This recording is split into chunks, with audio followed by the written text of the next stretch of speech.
میرے پاکستانیوں، جب تک یہ پیغام آپ تک پہنچے گا، مجھے یہ اریسٹ کر چکے ہوں گے اور میں جیل میں ہوں گا، تو میری آپ سے صرف ایک ہی ریکویسٹ ہے، اپیل ہے کہ آپ نے گھروں میں چپ کر کے نہیں بیٹھنا۔ میں یہ جو جدوجہد کر رہا ہوں، یہ اپنی ذات کے لیے نہیں کر رہا، یہ اپنی قوم کے لیے کر رہا ہوں، آپ کے لیے کر رہا ہوں، آپ کے بچوں کے مستقبل کے لیے کر رہا ہوں۔ اگر آپ اپنے حقوق کے لیے نہیں کھڑے ہوں گے، آپ غلاموں کی زندگی گزاریں گے، اور غلاموں کی کوئی زندگی نہیں ہوتی۔ غلام ایسے ہوتے ہیں جیسے چونٹیاں زمین پہ ہوتی ہیں، ان کے اوپر پرواز نہیں ہوتی۔ اور یہ بڑی خواب کا نام تھا پاکستان، نعرہ تھا لا الہ الا اللہ۔ پاکستان کا مطلب کیا؟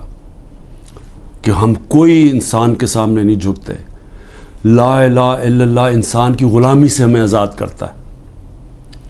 اور ہمارے نبی صلی اللہ علیہ وسلم نے اپنی مدینہ کی ریاست میں سب سے پہلے انسانوں کو آزاد کیا تھا عدل اور انصاف دے کے۔